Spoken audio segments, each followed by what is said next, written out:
friends, welcome back to Bucket List Homestead. If you're new here, my name is Lynn. Welcome. If you've been here before, welcome back. And today we are stepping back into a busy month of canning. I took the whole month of February off. I did a lot of canning in January. I took February off. I focused a little bit more on freeze drying. Some I shared with you, some I didn't. My freeze dryer is currently going. I thought the garlic would be done by now, but it wasn't, so I had to put it back in. So I'll be doing a little bit of voiceover a little bit in this video, just because the closer I get to the stove, the louder the freeze dryer will get. So I hope you don't mind. There'll be a little voiceover, and hopefully that's not too annoying while I'm speaking. So yes, today is a canning video, and it is part of a collaboration that I am joining called March Canning Madness that is hosted by Constance at Cosmopolitan Cornbread. And if you are not following her, you need to follow her. I will link her video down below where she describes March Canning Madness. She's got amazing content, lovely lady to follow. I really, really recommend her channel. So if you are not following her, please go check her out and subscribe. And she graciously opened this, made this collaboration an open collaboration last year. And she loved it so much, she said she decided to do it again this year. So Constance, I am thankful that you've made this an open collaboration. I partaked in it last year, and I was so looking forward to joining this year. One of the great things about Constance with this collaboration is she's going to be giving away some amazing prizes during this collaboration. One is a steam canner. That's actually on my wish list of things that I hope to buy this spring to transfer over to water bath canning with a steam canner. It uses insanely less water, which I am all for. So she is going to be graciously donating one of them. I believe a canning funnel set.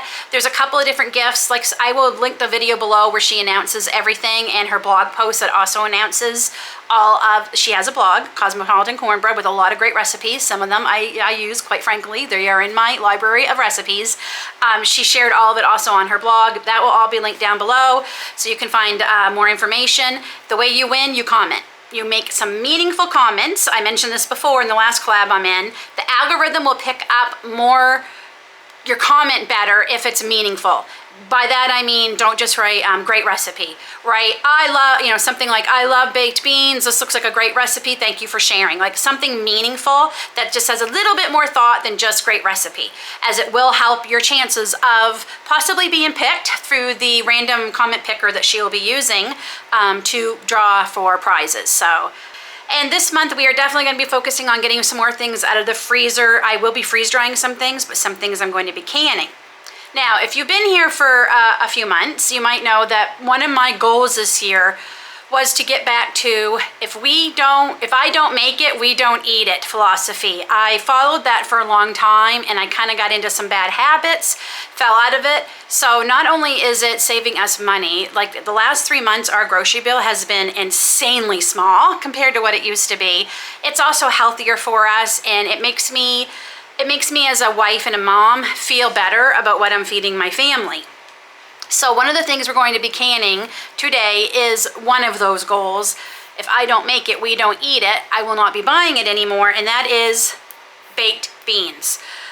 We were buying quite a few baked beans, and this particular brand is one of our favorites. It's a local, actually, company here. These are made and canned right here.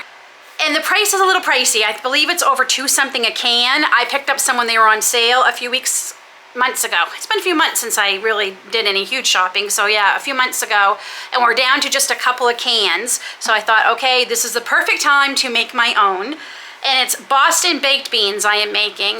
I grew up with these. This is very much, I almost would dare say this is my mother's recipe. I did find it online, and I will link it down below, but I did send her a quick shot of it and asked her, I said, this sounds like your recipe, and she says, yeah, I think it is. There are a couple of things we don't have, because I'm also still kind of trying to use what we have and not buy it if I don't have to. There might be a couple things I have to buy going forward for some other things I want to can this month, but this is not one of them.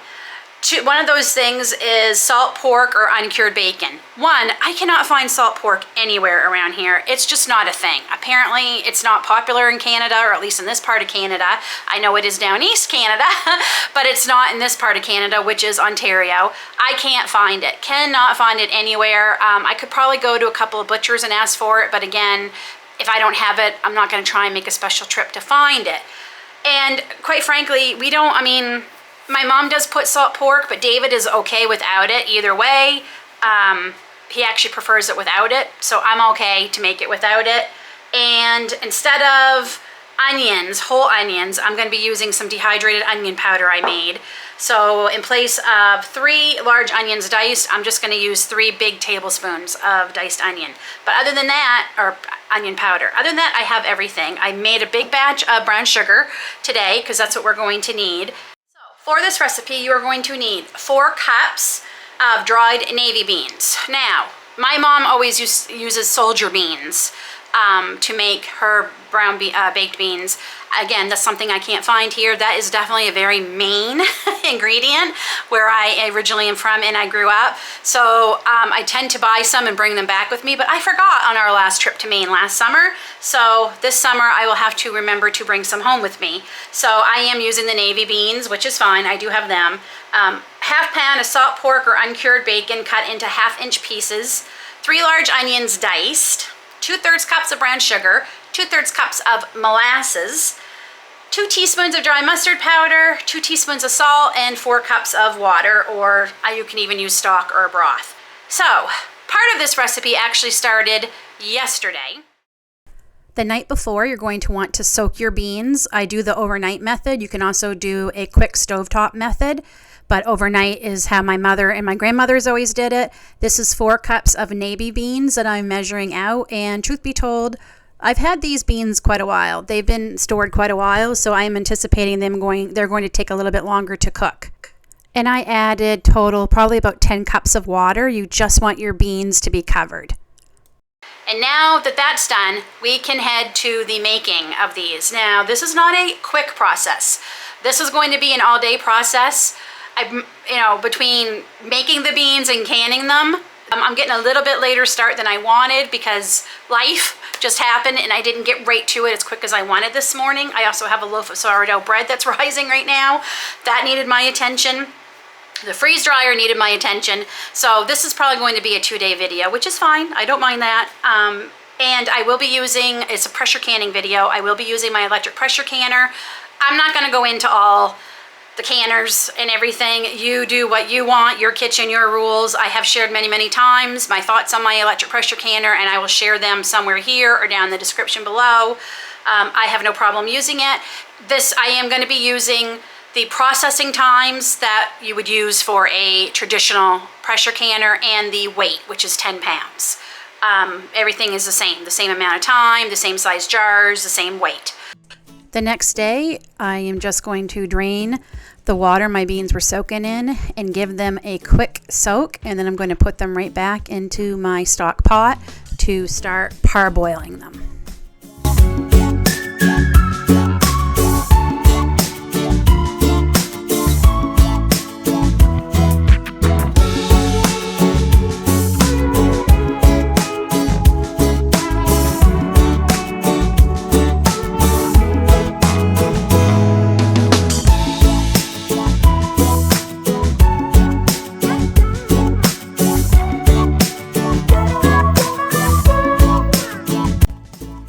Then we are going to cover with fresh water again, and we are going to bring them to a boil. Once they are boiling, we're going to set them to a simmer, and we are going to cook these for at least 45 minutes. That's typically what it takes, but it also depends on how long you've been storing your beans. And like I said, these ones I've been storing quite a while, so they end up taking total around 55 minutes.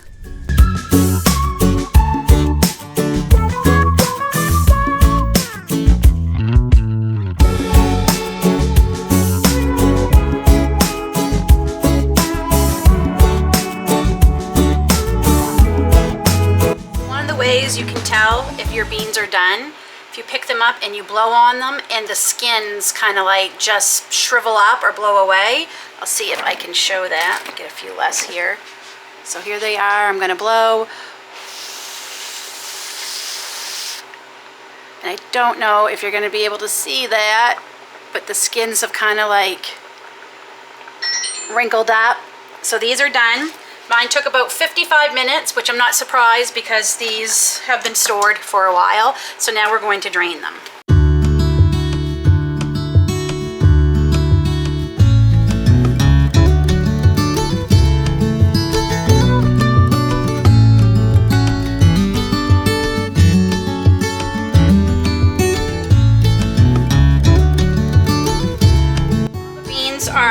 draining, we're going to make the sauce that's going to go over these beans. You're going to need 2/3 cup of the brown sugar,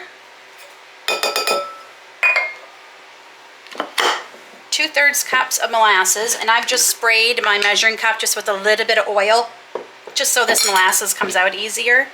And I don't have my reading glasses on, so I need to see where the 2/3 cup is. Right there, okay. 2/3 cups of molasses.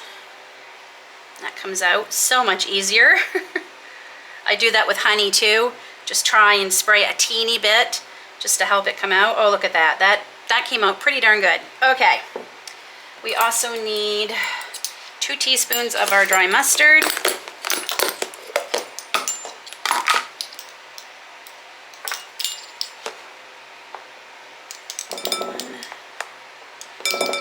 2.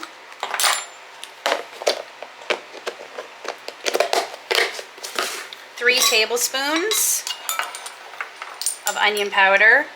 This is a teaspoon because I can't fit my tablespoon in there.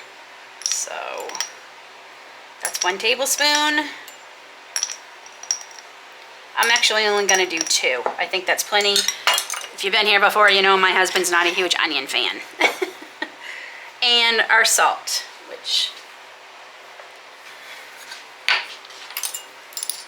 So if we don't use the bacon, you do probably want to add a little bit more salt than it calls for. So it calls for 2 teaspoons. I'm going to do 3. 4 cups of water is going in here. 4 cups of water, and we are just going to stir this until the sugar and the molasses and everything is all dissolved. As I'm stirring the sauce for these Boston baked beans, I can't help but be almost overwhelmed with all the memories I have from such a simple meal as baked beans. These we had so often as I was growing up. They were at every family celebration, holidays, summer gatherings, barbecues, and even our wedding. Our wedding, we had both my grandmothers bake huge crock pots full of these baked beans to serve to our guests as part of dinner at our wedding. So yeah, it may be a humble food, but it sure does bring a lot of memories today. The oven is preheating to 300 degrees Fahrenheit. I'm going to pour this over the beans. Oh, we had a little bit that didn't dissolve. Not too bad. I'm just going to give this a stir. We're going to put the lid on this, and this is going to take 4 hours.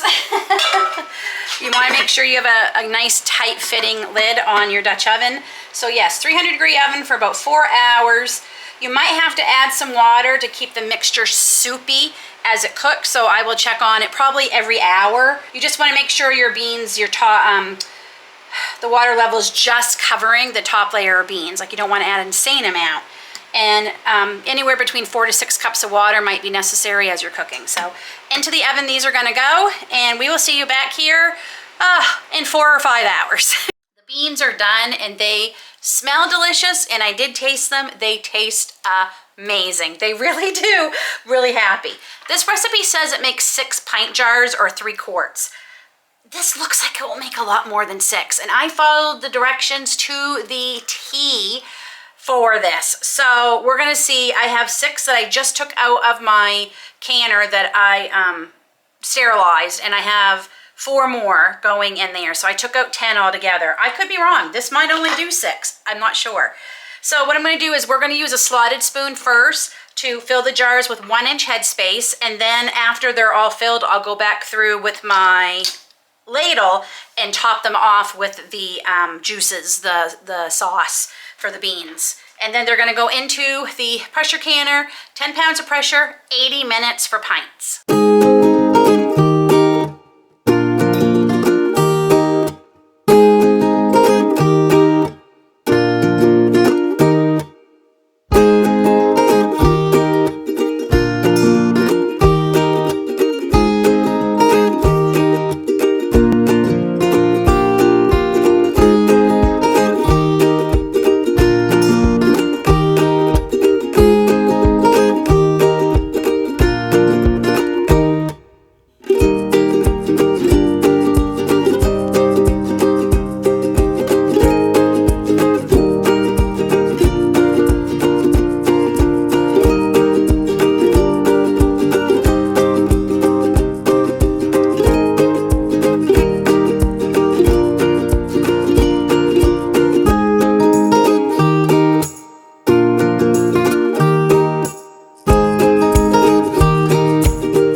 get 10, but I did get 7, so I did get 1 more than the recipe called for. So that's not bad, 7 pint jars.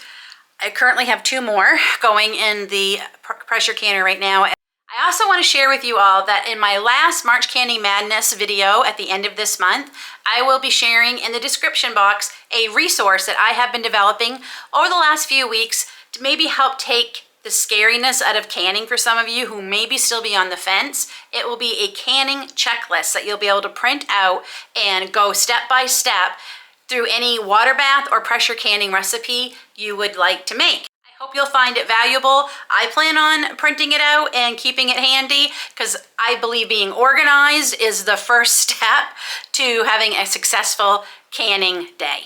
Here we go, friends. Our first video for March Canning Madness 2025 is in the books. Make sure to check the description box below for not only the recipe we made today, but all the information on how you can win the prizes that Constance is giving away from Cosmopolitan Cornbread during this collaboration. Until then, take care, God bless, and we'll see y'all soon.